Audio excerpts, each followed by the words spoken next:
It was the winter of 2017 when I agreed to babysit for the Sanders family, a quiet couple who lived in an older part of town, the kind of neighborhood where the streetlights buzzed louder than the passing cars.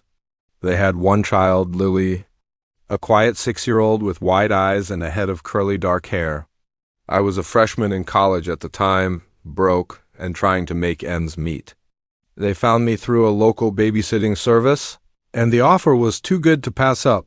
3 nights a week, $100 per night, cash, and dinner included. Their house stood at the very end of a cul-de-sac nestled between bare trees and aging fences. The first time I pulled up to it, I remember how the porch light flickered like it was signaling something. The house itself wasn't creepy, not in an obvious way. It was clean, well-kept, but oddly quiet. Even the wooden floors felt like they were trying not to creak. Mrs. Sanders greeted me at the door with a polite smile.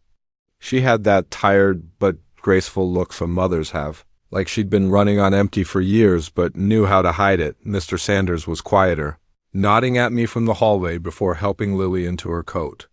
They were leaving for a charity event across town, wouldn't be back until past midnight. Lily barely spoke that first night. She just sat on the carpet in the living room, drawing pictures with thick crayons and glancing up at me every so often like she was trying to memorize my face. I tried to make conversation, but she'd only nod or shake her head. When I asked her what she was drawing, she tilted the paper toward me. It was a picture of the living room, almost identical couch, window, lamp, but in the far right corner she'd drawn a tall figure in black, just standing there, no face, just a shape. "Who's that?" I asked, trying to keep my tone light. She didn't answer. She just shrugged and went back to coloring. A moment later she whispered without looking up, "He doesn't like when people ask about him." I thought maybe she was just being imaginative. Kids say weird things. But that first night, after Lily had gone to bed and the house settled into silence, I noticed something strange. It was the sound of breathing. At first, I thought it was coming from Lily's baby monitor, which I had on low beside me while I read a book in the living room. But when I leaned in, it wasn't Lily. It was something deeper, slower, and it had a rhythm like someone asleep. The only problem was that it wasn't coming from the monitor. It was coming from the hallway. I stood up and peeked around. The corner, nothing. I told myself it was the old house settling, maybe air moving through vents, and I went back to the couch. But the breathing didn't stop. It was there, faint, just beyond the archway to the kitchen, then closer, like it was following the wall behind me. Every time I looked, it was gone. It only existed when I wasn't watching. That night I left the lights on until the Sanders got home.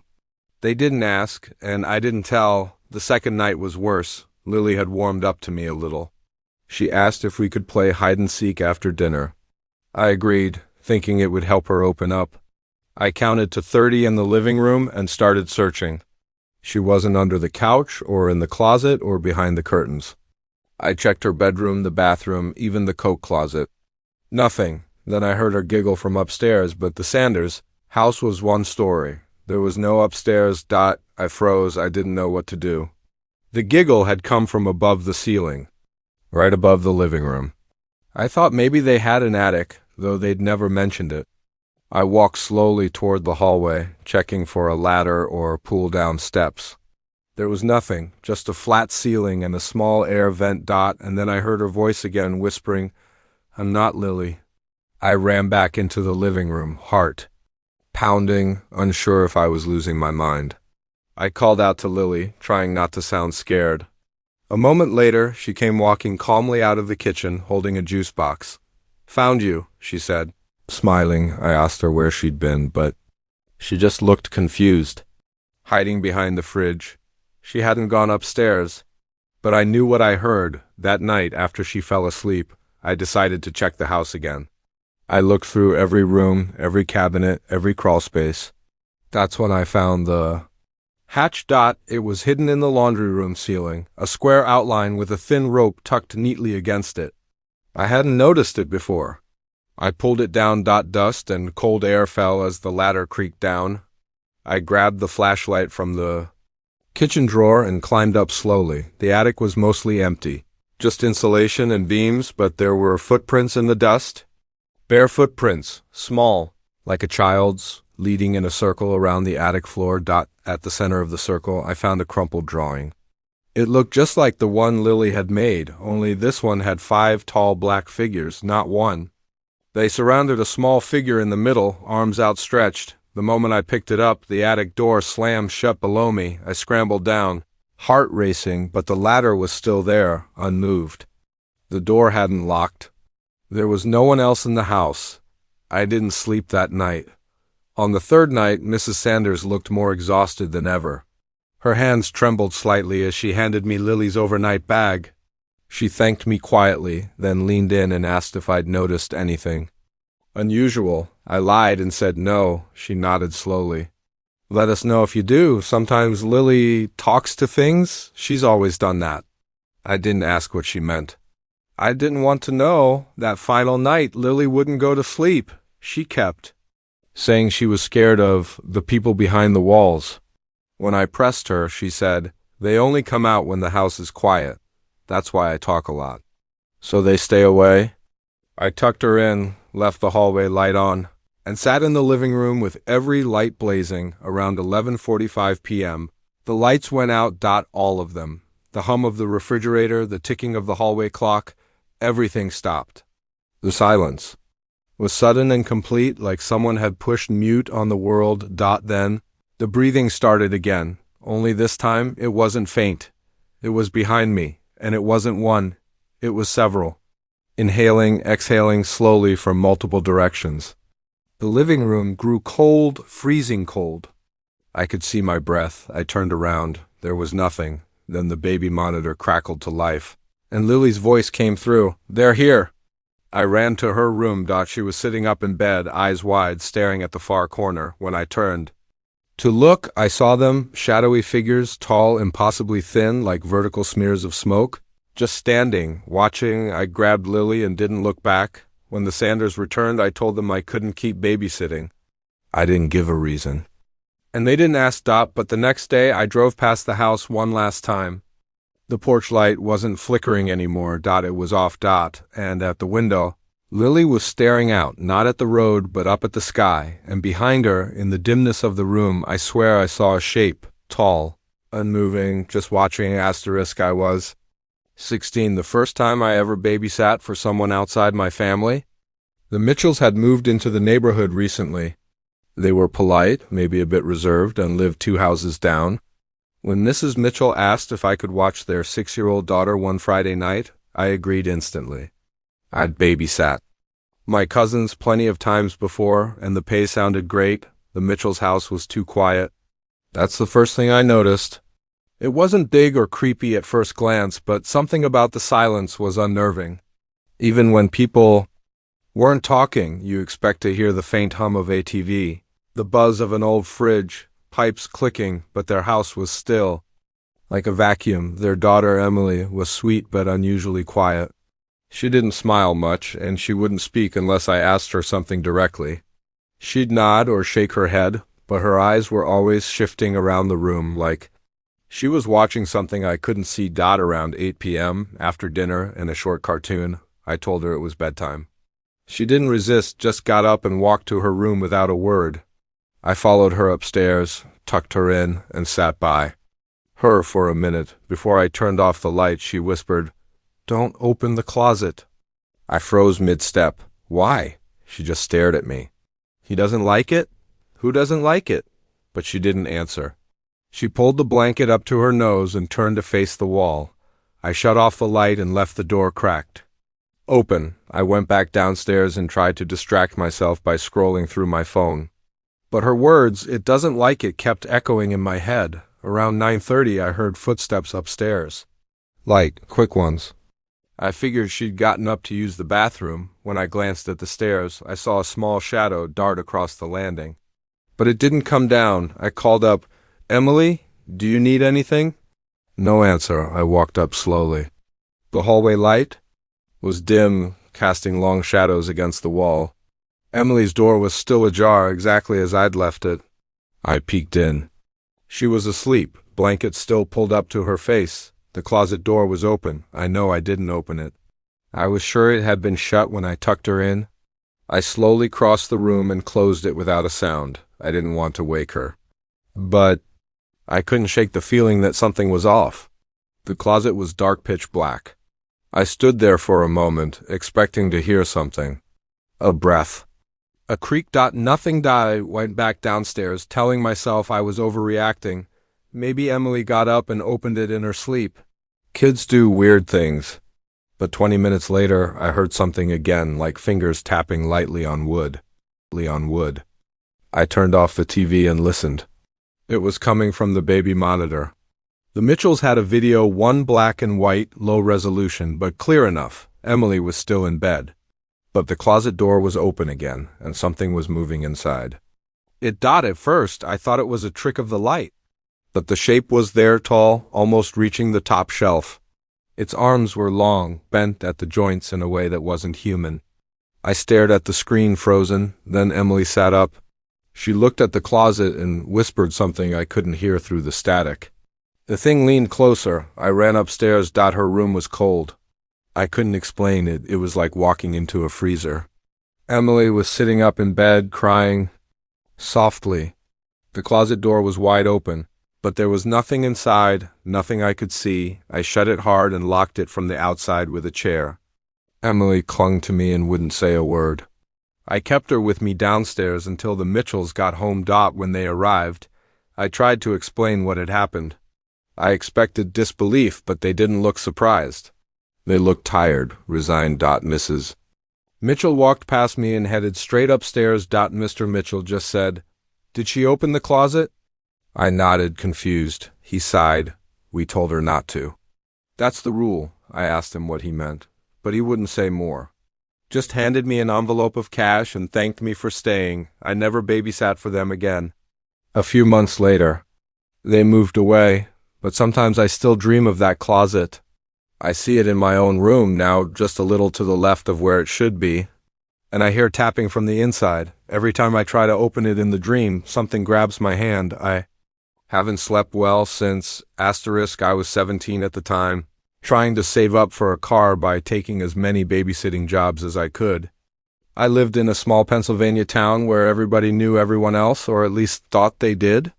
That's how I ended up babysitting for a woman named Diane Owens, a friend of my mom's coworker, someone I had never actually met until the night she opened her front door. Her house sat at the edge of a cul-de-sac, backed by dense woods that stretched for miles. The neighborhood felt quiet, too quiet, the kind of silence you only notice when you're alone with it. Diane had a little girl named Maisie, 6 years old, blonde pigtails, tiny voice, the kind of child who's either painfully shy or deeply observant. I couldn't tell which yet. Diane had a date night planned and seemed anxious to leave. She barely gave me a rundown of the house rules before grabbing her coat. She's already had dinner, just a story before bed. She sleeps with a nightlight. Don't turn it off, and if she says anything weird, just ignore it. She's been having dreams lately. That last part hung in the air a second too long. Maisie was polite, soft-spoken, and clung to her stuffed rabbit like it was the only thing tethering her to the room. I read her a story, turned off the lamp, but left the little turtle-shaped nightlight glowing blue beside her bed, just like Diane said. Then I went back downstairs, pulled out my schoolwork, and sat in the living room. The house was so still I could hear the hum of the refrigerator all the way from the kitchen. About an hour passed before I heard the first sound. It was faint, a soft shuffle upstairs, like small feet brushing across carpet. I assumed Maisie had gotten up to use the bathroom, but I waited to hear the toilet flush or the door creak, or anything that would confirm she was awake. Nothing. Then came the whisper. So faint I thought I imagined it. A small voice, not quite loud enough to make out, but definitely there. I got up, heart pounding slightly harder than I wanted to admit, and started up the stairs. With every step, the house felt colder. At the top, I turned toward Maisie's room and stopped dead. The nightlight was off. The only light was from the hallway behind me. And in that sliver of light I saw Maisie standing beside her bed, facing the wall. I flicked the switch. Maisie? I said, more cautious than concerned. She didn't move at first. Then she slowly turned around. Her face was expressionless, her eyes not quite meeting mine. I bent down a little, trying to meet her gaze. Did you turn off your nightlight? She shook her head slowly. Were you sleepwalking? Another shake. Did you hear something? This time she nodded. Double quotes. What did you hear? Her voice was a whisper, barely audible. He said not to tell. I forced a smile. Who's he, sweetheart? She looked past me over my shoulder and whispered, the man in the ceiling. I turned immediately, heart jumping into my throat. Nothing was behind me. Just the hallway, still and empty. I walked her back to bed, tucked her in, and double-checked the nightlight. It worked fine. No reason it should have turned off. I stayed. A little longer, pretending not to be on edge, until her eyes closed. Then I quietly backed out of the room and shut the door gently behind me. I didn't go back downstairs. Instead, I sat at the top of the stairs, staring at the hallway, listening. The silence now felt loaded, like the house was waiting for something. I told myself it was just a kid's imagination, maybe a dream. Then came the scratching on the walls. On the ceiling above Maisie's room, I froze. It wasn't loud, but it was unmistakable. A dry, deliberate scrape. A dragging sound, then another. Someone was up there. In the attic, I didn't move, I didn't breathe. The sound stopped. After a full minute of silence, I finally stood. Every part of me screamed to just grab Maisie and run. But I forced myself to move quietly toward the hallway closet, where the attic entrance was. The pull string dangled there, barely visible in the dim light. I reached up. Slowly pulled, the ladder creaked down, wooden rungs stretching into darkness. Above, I didn't go up. I just stood there and listened. The attic was dead quiet. I was about to push the ladder back up when I heard the voice. Not Maisie's, a man's, low, raspy, and coming from above. Don't wake her. She's mine. My body locked. I shoved the ladder back up with all my strength, slammed the closet door, and ran into Maisie's room. I grabbed her, half asleep and confused, and wrapped her in a blanket. I called Diane from my cell as I stood. Outside on the front lawn, heart hammering, staring at the dark windows above. She picked up after 3 rings. I think someone's in your attic, I told her. She was silent for a second. Then she said something I'll never forget. I didn't want to scare you, but this isn't the first time. I asked what she meant, and she just said, Get Maisie out, now. The cops showed up 20 minutes later. They searched the attic and the rest of the house. Found signs someone had been living up there. Empty food wrappers, a soiled blanket, a knife. No person, just signs. Maisie never talked about it again. Diane moved out a few months later. The house sat empty for a long time. Sometimes people say they see a light flicker in the attic window. Even though the place has no power, I still wonder how long he'd been up there. How many nights he whispered things to Maisie through the vent. And how close he was to coming down. I never babysat again. I was 15 when I started babysitting for the Hendersons, a wealthy couple in a quiet suburban neighborhood just outside of town. They had a 6-year-old daughter named Chloe, who was sweet and shy, the type of kid who'd rather sit with a coloring book than run around the yard. The Hendersons only went out once or twice a month, usually to some formal event, and they always came back late, well past midnight. They paid well, and Chloe was easy to manage, so I never had a reason to complain. But one night changed all of that, and I haven't accepted a babysitting job since. It started like any other evening. Mrs. Henderson greeted me at the door, looking elegant as always in her evening gown, and handed me a list of instructions. Chloe had already eaten, she said, and was allowed to watch 1 hour of TV before bedtime. Don't forget her lullaby, she added. She can't sleep without it. That always struck me as odd. Chloe wasn't a baby, and the lullaby was an old cassette tape that played some hauntingly soft, almost too slow melody. But that night I nodded, took the tape from her, and slid it into my pocket. Chloe and I watched a cartoon together while I helped her build a small Lego house. Around 8:30 I told her it was time for bed. She didn't argue. She just stood, took my hand, and walked upstairs silently. That was another thing about her. She was always so quiet. Once she was in her room, she crawled under the covers and pointed to the tape player on her nightstand. I turned it on, let the eerie lullaby play, and sat with her until she closed her eyes. Then I went back downstairs. I sat in the living room, scrolling through my phone for about an hour when I thought I heard something like a soft thump upstairs. It wasn't loud, but it was enough to make me glance up.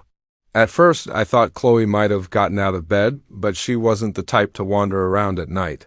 Still, I paused my music and listened. A moment later, I heard it again, this time more of a shuffle, like small feet moving across carpet. I got up and walked to the staircase, calling out softly, "Chloe? You okay?" No answer. I climbed the stairs slowly, the house suddenly feeling colder than before. When I reached the top, I noticed her bedroom door was still shut and the lullaby was still playing.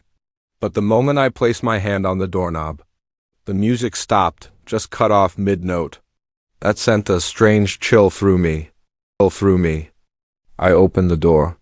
Chloe was lying in bed, wide-eyed and staring at the ceiling. "Why did you stop it?" she whispered without looking at me. "I didn't," I said. I walked over to the tape player. It wasn't off, it was unplugged. The cord was hanging loosely off the table. I hadn't touched it since I turned it on. "Did you pull this out?" I asked her. She shook her head. "He doesn't like the music." My heart thudded. "Who doesn't?" I asked gently. She didn't answer right away, just kept staring at the ceiling. "He comes when the music plays." "But he gets mad if it plays too long?" That's when I noticed something else. The air in the room felt wrong, heavy, like I was standing in a place I shouldn't be. The nightlight on her dresser was flickering faintly, even though it had never done that before. "Chloe," I said, keeping my voice calm, "did someone come into your room?" She finally looked at me, her eyes wide and filled with tears. "He's still here." I glanced around the room instinctively, looking for shadows. Movement, anything, nothing. But something deep in my gut told me we weren't alone. I decided not to argue. I scooped her up in my arms and said we were going downstairs to watch a movie. She clung to me tightly, not saying a word. The moment we stepped out of the room and into the hallway, the door behind us slammed shut so hard that several framed pictures fell off the wall. I ran down the stairs, holding Chloe, my heart pounding in my chest. I set her on the couch and grabbed the cordless phone. I didn't care what the Hendersons were doing. I called them immediately. Mrs. Henderson answered on the second ring. I told her what happened, about the door slamming, the unplugged tape player, Chloe's weird behavior. She was silent for a long moment before she said, "It's happening again." That word again made my stomach drop. I asked her what she meant, and she said, "Nothing. We'll be home right away." Then she hung up. They arrived 15 minutes later. Mr. Henderson went upstairs without saying a word, while Mrs. Henderson stayed with Chloe, stroking her hair. I asked her again what was going on, and this time she didn't dodge the question. When Chloe was 3, she said, she had an imaginary friend, a man who lived in her closet. She said he liked the lullaby, but he didn't like when it ended. At first, we thought it was just imagination, until things started happening. She looked around nervously. Doors slamming, things falling off shelves, footsteps in the hall at night. We brought in someone to bless the house, and things stopped for a while. I wanted to leave right then, but part of me couldn't look away. Mrs. Henderson thanked me, gave me my pay in cash, and told me not to mention anything to Chloe. I left that night shaken and confused, trying to convince myself it was all just a child's vivid imagination and a few coincidences. But 2 nights later, I woke up in my own bed to the sound of that same lullaby playing softly. It was coming from inside my closet, and I didn't even own a tape player. Asterisk, I was 17 the night I agreed to babysit for a couple in one of the more affluent parts of town. The house was massive, modern, and cold in that way that only wealthy minimalist homes can be. They had a 6-year-old daughter named Olivia, bright, polite, and surprisingly self-sufficient. The parents were heading out to a charity gala and assured me they'd be back by midnight. They gave me the tour, pointed out Olivia's bedtime routine, and left me with the Wi-Fi password and an emergency contact sheet. As soon as they left, Olivia asked if she could watch a movie in her room before bed. I agreed. She ran off with her blanket, and I settled in the living room with my phone. Around 9:30 p.m., I heard what sounded like the front door open and close very softly. The kind of sound that doesn't immediately trigger panic but makes your ears perk up. I glanced toward the hallway. Nothing. I figured it was the HVAC kicking in or just the house settling. You know how older homes groan sometimes? But this one was new, pristine. Nothing should have been creaking. A little later, I thought I saw movement on the security monitor above the fireplace. The screen cycled through various camera feeds, the front porch, backyard, kitchen, hallway, and Olivia's room. It caught my attention not because of what I saw, but because something vanished too quickly to register. I stared harder. The screen cycled again, and then I saw it in the camera showing the second floor. Hallway. Someone was standing at the far end, perfectly still. A man. Wearing a black suit, he was just standing there, facing the camera. Head tilted slightly as. If curious, I immediately grabbed my phone and called Olivia's parents. No answer. I tried again. Still nothing. Then I ran upstairs. Olivia's room was empty. Panic hit me so hard I forgot how to breathe. I called her name once, twice, then a third time, this time desperate. I checked every room on the second floor. Nothing. I finally found her hiding behind the large master bed, eyes wide with terror. She pressed her finger to her lips. He's in the hallway, she whispered. My stomach dropped. I didn't hear anything. But I believed her. I locked the bedroom door and called the police. As I waited on hold. Something tapped lightly on the door. Once, then again, rhythmic. Then a man's voice, soft, polite, controlled. I'm here for the event. He said. I didn't respond. He tapped again. I was invited. Another tap. But this time it sounded lower. Like he'd crouched down and was tapping near the floor. Olivia started crying quietly, her hands over her mouth. I'm not on the list, he continued in that same quiet voice. But you saw me. So I exist now. That line I'll never forget. Something about it felt wrong in a way I can't describe. Eventually, the knocking stopped. When police arrived 15 minutes later, they found the front door wide open. No signs of forced entry. No man in a suit, just a single black tie laid neatly across the bottom step of the staircase. The parents were horrified. They swore they had never seen that man before, had no guests invited, and no one else should have known the house's security code. The surveillance system had been tampered with. The footage that should have shown the intruder was corrupted, static-laced, or outright missing. They installed more cameras, changed the locks, and even hired private security for a few weeks. But every few months, Olivia says she still sees the man standing in the hallway in her dreams. Always at the far end. Always watching. Waiting for another invitation. This happened when I was 19. Babysitting for a family I hadn't worked with before. The mother, Melissa, was sweet but clearly frazzled. You could tell she was the type who hadn't had a full night's sleep since the baby was born. Her daughter, Lily, was 5 years old, very quiet. Very observant. Melissa warned me that Lily had an active imagination and that she might talk about her other mommy. She's going through a phase, Melissa had said. Some imaginary friend thing. Just roll with it. It seemed like a harmless quirk at first. Kids say weird things all the time, especially when they're tired.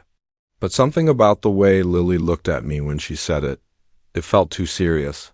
Too grounded in something real. That night, everything started off normal. Dinner, a bit of playtime. Then I tucked her into bed and read her a story. I was halfway through Where the Wild Things Are when she stopped me. She doesn't like that book, Lily whispered. Who? I asked gently. My real mommy. I smiled politely, trying not to let it bother me. Well, I think she'd make an exception tonight. But Lily shook her head. She gets mad when people pretend. Pretend what? That I don't belong to her? Something about the way she said it felt rehearsed. Like she'd been told those words over and over until they became hers. I asked if she wanted me to keep reading, and she just turned over and pulled the covers up to her ears. I switched off the lamp and left her door open just a crack, downstairs. I was watching TV when I heard footsteps. Not the light patter of a child, but something heavier. Slower, I turned the volume down. The steps stopped. I waited. Nothing. I was about to brush it off as nerves when I heard whispering. Not Lily's voice. Lower. Too low, I crept upstairs. Her room was dark except for the nightlight. A soft blue glow shaped like a moon. Lily was sitting up in bed, staring into the open closet. Her mouth moved, but no sound came out. I stepped inside and asked her what she was doing. She's sad tonight. Lily said, she doesn't want you here. Who doesn't want me here? She pointed toward the closet. Lily, there's no one in. Then I saw it. Just for a second. Movement. The hangers swayed slightly as if someone had brushed past them. The closet door creaked just an inch wider. I turned on the light. Nothing. There, I chalked it up to my own overactive imagination and gently guided Lily back under the covers, but she looked at me with dead serious eyes and said, she said you were going to take me away. Like the others? The others? She didn't answer. She just stared at the closet. That night I stayed on the couch downstairs. I couldn't bring myself to sleep. Around 2:30 a.m., the baby monitor buzzed. Static, then Lily's voice. She's really mad now. I ran upstairs. Her room was empty. I started screaming her name, checked every corner of the house. Even the backyard, nothing. I finally found her. Inside the linen closet at the end of the hall. Sitting in the dark, eyes open, whispering. Something over and over. I told her I'd stay. I told her, please don't make her leave. I didn't know what to do. I wrapped her in a blanket and called her mom. When Melissa got home, she looked tired, but not surprised. Not really. Just resigned. She sat down next to Lily, pulled her close, and said something in her ear. I used to babysit for a family that lived at the edge of a quiet cul-de-sac. They were good people, professional, polite, always paid on time. Their 2 kids, a 9-year-old boy named Ethan and his 5-year-old sister Chloe, were easy to manage. They'd usually play video games or watch TV before bedtime, and by 9 p.m., the house would be completely still. One night, I was scheduled for a late babysitting shift. The parents were attending a black tie event in the city, and they wouldn't be back until after midnight. I arrived around 6 p.m., just as the sun was beginning to dip. The house was normal warm, full of the smell of slow-cooked chicken stew. Chloe ran to hug me like she always did. Ethan gave me a casual wave and went back to his tablet. Dinner went smoothly. Chloe told me stories about a classmate who supposedly had a haunted doll, and Ethan rolled his eyes the whole time. After dinner, I tucked Chloe in first. She insisted I check under the bed and inside the closet. I humored her like always and said, no monsters tonight. As I kissed her goodnight. By 9:30, Ethan had gone to bed as well. I turned off the lights. Downstairs, grabbed a blanket, and settled on the couch with a book. The living room was dim, lit only by the flickering table lamp and the occasional passing headlights from the street outside. Around 10:45 p.m., I started to hear it, a dragging sound. It came from upstairs, slow, almost deliberate. Like someone was pulling something heavy across the floorboards. I froze. My first instinct was that maybe Ethan had woken up and was playing around, but the sound didn't match that. It was too heavy, too steady. I called out, Ethan, everything okay? No answer. I set the book down and walked up the stairs. The hallway was dark, but I didn't want to turn on the light in case it woke the kids. I crept toward Ethan's room and opened the door. He was sound asleep, his chest rising and falling in a slow, rhythmic pattern. The sound came again, closer now, not from his room. From Chloe's. I turned, walked to her door, and gently opened it. She wasn't in bed. My heart sank. Chloe? I whispered. No response. I stepped into the room, expecting to find her crouched in the corner or under the bed. But then I saw something that made my skin crawl. The closet door was wide open, not just ajar wide open. I had closed it earlier. I was sure of it. I slowly approached the closet. The inside was pitch black, but I could hear breathing. Shallow, raspy breathing. Chloe? I said again, then I heard a voice, quiet, trembling. She's not in here. I stumbled back, slamming the closet door shut. My hands were shaking. I sprinted to Ethan's room, shook him awake, and told him to get his shoes. I grabbed Chloe's. blanket from her bed and found her curled up under the dining table downstairs. Crying silently, we sat in the car for the next hour, doors locked, while I called the parents and explained everything. They rushed home and searched the entire house with the police. They found nothing. No sign of forced entry. No fingerprints other than our own, but Chloe later told her mom that she woke up because the man in the closet kept whispering her name. She said he told her not to scream because he already knew where I was. They moved a few months later. I never babysat for them again, but sometimes, when I'm lying in bed at night, I still hear that dragging sound in my head, slow, heavy, like something waiting behind a door. I'll never open again. Asterisk, I was 16 the first time I babysat for the Wexlers. They were new to town, moved into a big, lonely house at the edge of the woods. The father was quiet, distant. The mother smiled too much, like she was always performing. They had one kid, Mia, 7 years old, a very still, very polite little girl. She never spoke unless spoken to, never cried, never laughed. Just stared like she was waiting for something. The house made me uneasy. It wasn't just that it was old, it felt like it didn't want anyone new and new inside. Cold spots appeared randomly, even in summer. Doors creaked open on their own. But they paid well, and I needed the money. The first 2 times I babysat, nothing much happened. Mia would sit quietly while I read or did homework. She didn't like TV or games. She just wanted to sit in her room and draw. And she always asked me to keep her door open. The 3rd time is when things changed. It was a Friday night. The parents were going to a late dinner. Said they'd be back around 11:30. I arrived around 6 p.m. and everything seemed normal. Mia sat in the corner of the living room, drawing with colored pencils. I asked her what she was working on. She said, "I'm making a picture of the lady in the basement." I froze. I didn't even know the house had a basement. Trying to keep it light, I smiled and said, "Oh yeah, who's the lady?" Mia looked up at me. Her face didn't change expression, but her voice dropped half an octave. "She watches me from the cracks." I didn't know what to say. I laughed nervously and told her to go wash up for dinner. After she went upstairs, I walked around the house trying to find a basement door. I finally found it behind a curtain in the kitchen, one of those narrow wooden doors built into the wall. The knob was rusted and there was a bolt lock across it. I couldn't explain it, but I felt this pressure in my ears standing near it, like the air changed around that door. I didn't open it. I just backed away. Later that night, around 10 p.m., I was in the living room flipping through channels when I heard whispering. It was faint, distant. Like it was coming through the floor. I muted the TV and listened. A soft voice, high-pitched but broken, like someone trying to speak after not using their throat for years. I couldn't make out words, just murmurs, whispering and breathing. I stood up and walked to the kitchen. The basement door was open. Just an inch, but it had been bolted shut before. I didn't move. I didn't speak.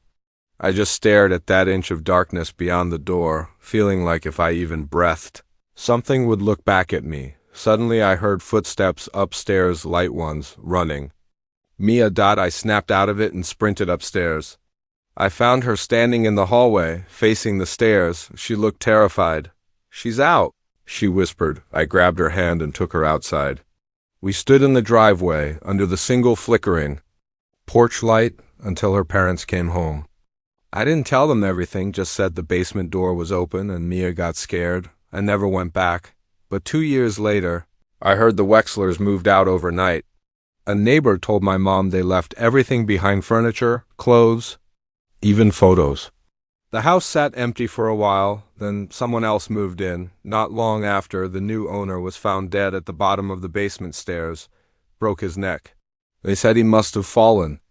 But what was strange, what they couldn't explain, was the writing, scratched into the wall by the stairs. It just said, "Don't let her out again."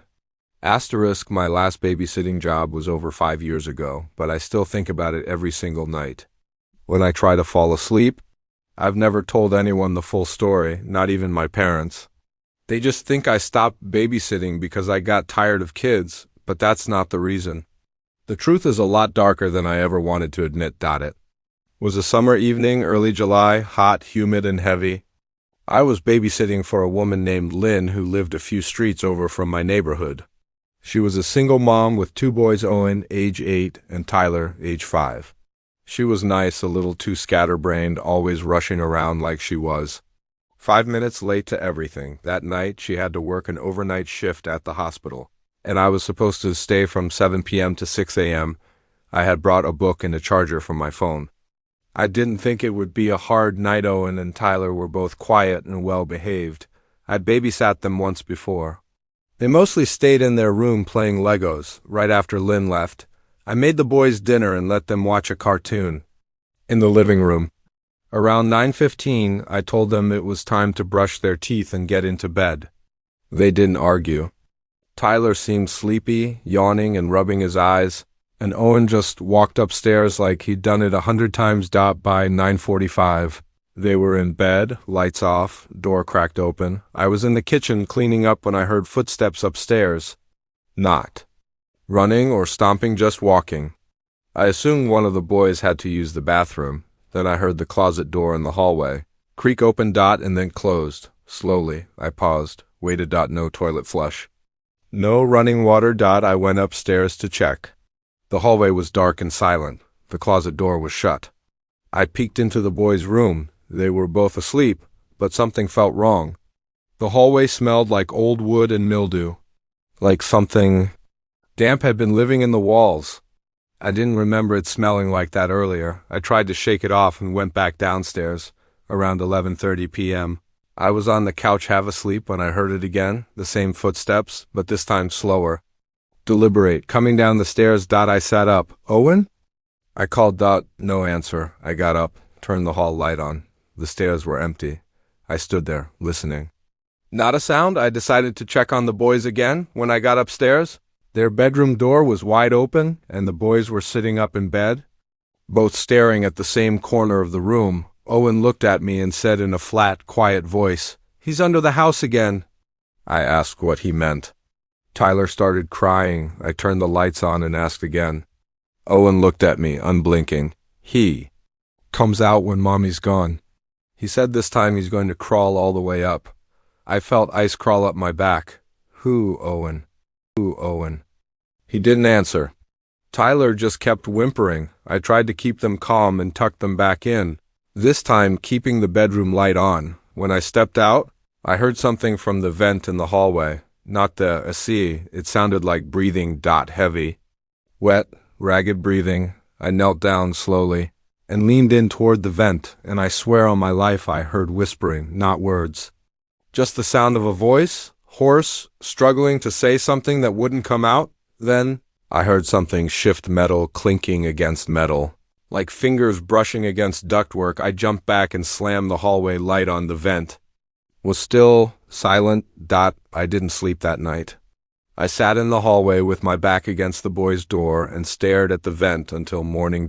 When Lynn came home, I asked her carefully if she'd ever heard strange noises in the house. She paused and gave me this long, uncomfortable look. Then she said, "Yeah, but it's just old pipes." I try not to think about it. I told her what happened, including what Owen said. She looked pale. She knelt down and asked Owen what he meant by, "He's under the house again." Owen shrugged and said, "He's not mad anymore." He said we can come with him this time. That was the last time I ever stepped foot in that house. 3 weeks later, I found out from a neighbor that the house used to belong to Lynn's uncle, who had gone missing during a mental health crisis years ago. The family thought he ran away. They never found him, but a year later, during a plumbing job, they found something in the crawl space. Bones, wrapped in sheets and duct tape. They never told Owen or Tyler, but sometimes, late at night, I still hear those footsteps. And when the AC kicks on, I swear the vents breathe.